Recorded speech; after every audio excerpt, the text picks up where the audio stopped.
नमस्कार, मैं हूं आपके साथ आकांक्षा सिंह और आप देख रहे हैं ए न्यूज़ टुडे।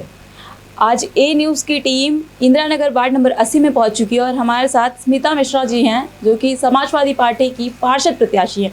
इनसे हम बात करेंगे और जानेंगे क्या कुछ तैयारियां चल रही हैं स्मिता जी की नगर निकाय चुनाव को लेकर के, क्योंकि चुनाव जो है नज़दीक आता जा रहा है और ऐसे में हर पार्टी अपना पूरा जोर लगा रही है। स्मिता जी, पहले तो ए न्यूज़ के में आपका बहुत बहुत स्वागत है। नमस्कार मैम।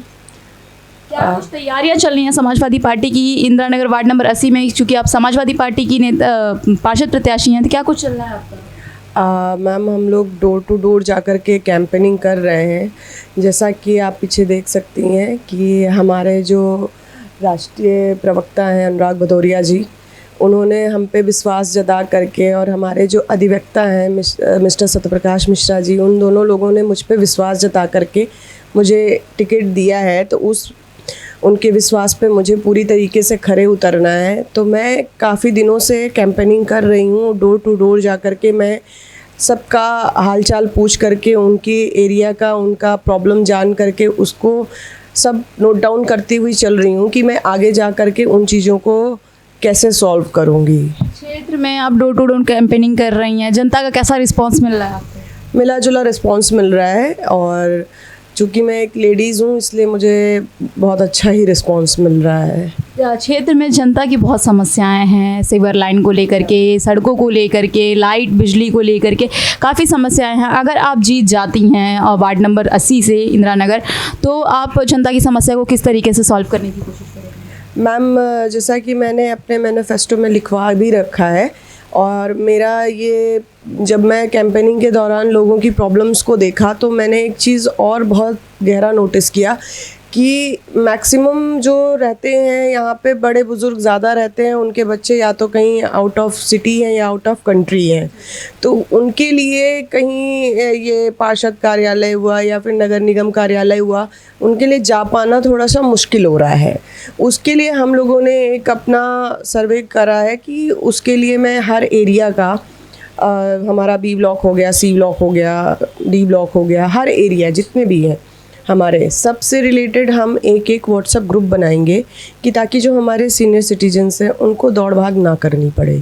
उस ग्रुप में वो अपनी समस्याओं को एक वीडियो और अपने एड्रेस के साथ में अपलोड करेंगे, जिसके तहत उनकी तुरंत सुनवाई होगी। आप समाजवादी पार्टी से आपने समाजवादी पार्टी ही क्यों चुनी? सत्यप्रकाश मिश्रा जी हमारे जेठ हैं, और वो पहले से समाजवादी कार्यकर्ता हैं, और मैं उन्हीं के उस पर चल रही हूँ क्योंकि मुझे कुछ चीज़ें भाजपा की अच्छी भी लगती हैं और कुछ चीज़ें बुरी भी लगती हैं। उसके तहत मुझे सपा ज़्यादा सही लग रही है, क्योंकि सपा ने हर एक जात को बराबर का दर्जा दिया है। उन्होंने किसी एक जात को अप्रिशिएट बहुत ऊपर नहीं उठा। वही फैक्टर तो समाजवादी पार्टी में ज़्यादा देखने और सुनने को मिलता है। ऐसा नहीं है, आप देखिए टिकट भी वितरण में बराबरी है, हर चीज़ में बराबरी है। बट भाजपा में आप कैंडिडेट्स गिन लीजिए, एक छोटी सी चीज़ है जो अभी सामने निकल के आई है। मुझे और ज़्यादा मतलब बोलने का कोई मतलब नहीं है, वो आप खुद भी जज कर सकते हैं। समाजवादी पार्टी को तो गुंडों की पार्टी कहा जाता है। आप एक महिला हैं, किस तरीके से आप फील करती हैं? ये तो सब जगह गुंडों की पार्टी है, ऐसा तो कोई पार्टी ही नहीं है जो गुंडों। समाजवादी पार्टी को ज़्यादा कहा जाता है, मतलब समाजवादी पार्टी को एक तरीके से नाम दे दिया गया है कि ये गुंडों की पार्टी है। यहाँ पर बहुत ज़्यादा गुंडा राज, जब तक समाजवादी पार्टी की सरकार रही है केंद्र राज्य में, तब तक गुंडा राज बहुत ज़्यादा रहा है।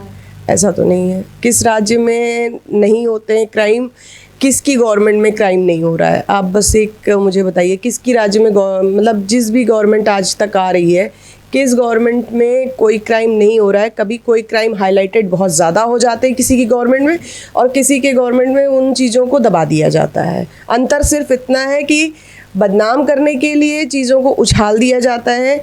सिंपल सी बात है, कल रात को ही इसी पे डिस्कशन हो रहा है कि आप किसी चीज़ को प्रेजेंटेशन किस तरीके से कर रहे हैं, उसी से इंसान की इमेज भी बनती है और उसी से इंसान की इमेज बिगड़ती भी है। यहाँ पे आपके कांटे की टक्कर है भारतीय जनता पार्टी से, किस तरीके से आप देखते हैं?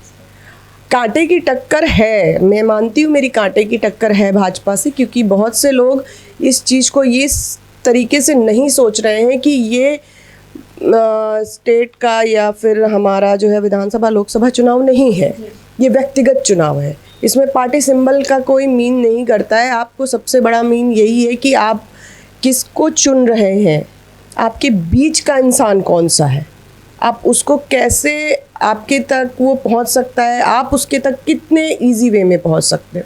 ये पहली बात तो चुनाव इसका है जिसके लिए हमें लगता है कि जनता को थोड़ा सा जागरूक करने की ज़रूरत है, क्योंकि हर आदमी भाजपा भाजपा भाजपा चल रहा है। ना भाजपा है, ना सपा है, ना बसपा है, ना कांग्रेस है, कुछ नहीं है। मैं कह रही हूँ आप हो सकते हो वो, क्योंकि ये सिर्फ व्यक्तिगत चुनाव है। अगर मैं आप तक ईजिली पहुँच सकती हूँ तो आप हो सकते हो। स्मिता जी, आप भी एक महिला हैं और महिला सुरक्षा को आप किस तरीके से देखती हैं, क्योंकि राजधानी लखनऊ में भी आए दिन दुष्कर्म जैसी घटनाओं को अंजाम दिया जाता है, तो क्या कुछ, अगर आप जीत जाती हैं तो क्या कुछ करेंगे आप महिला सुरक्षा को लेकर अपने क्षेत्र की बेटियों और महिलाओं की? महिला सुरक्षा एक बहुत बड़ा मुद्दा है। मैं अपने क्षेत्र की जो भी लड़कियां, बहनें और माताएं जो भी बाहर जा कर के नौकरी भी करती हैं, रात को लेट नाइट घर वापस जाती हैं, उनकी सुरक्षा के लिए सबसे बड़ी समस्या है रोड लाइट। रोड लाइट ना होने की वजह से वो थोड़ा खौफ में अपने घर तक पहुंचती हैं कि अंधेरा है उस रास्ते पे, तो मैं जल्दी जाऊं। तो मैं जो सबसे बड़ा काम करूंगी कि पहले मैं स्ट्रीट लाइट की व्यवस्था कराऊंगी। दूसरा, मैंने एक जो आपको भी पहले बताया व्हाट्सएप ग्रुप, तो व्हाट्सएप ग्रुप में वो भी ऐड होंगे। तो अगर उनको इस तरीके की किसी भी तरीके की प्रॉब्लम से गुज़रना पड़ता है या कुछ होता है, तो वो मुझे एक कॉल करने पे तुरंत ही मैं अपनी तरफ से उनको सुरक्षा देने की पूरी कोशिश करूँगी और अपने सुरक्षा से उनका इंतज़ाम कराऊँगी। जो भी मुझसे हो सकता है हेल्प, पुलिस से और प्रशासन से उनको हेल्प दिलाऊँगी, कि पूरी कोशिश रहेगी कि उनको पुलिस प्रशासन हेल्प मिले।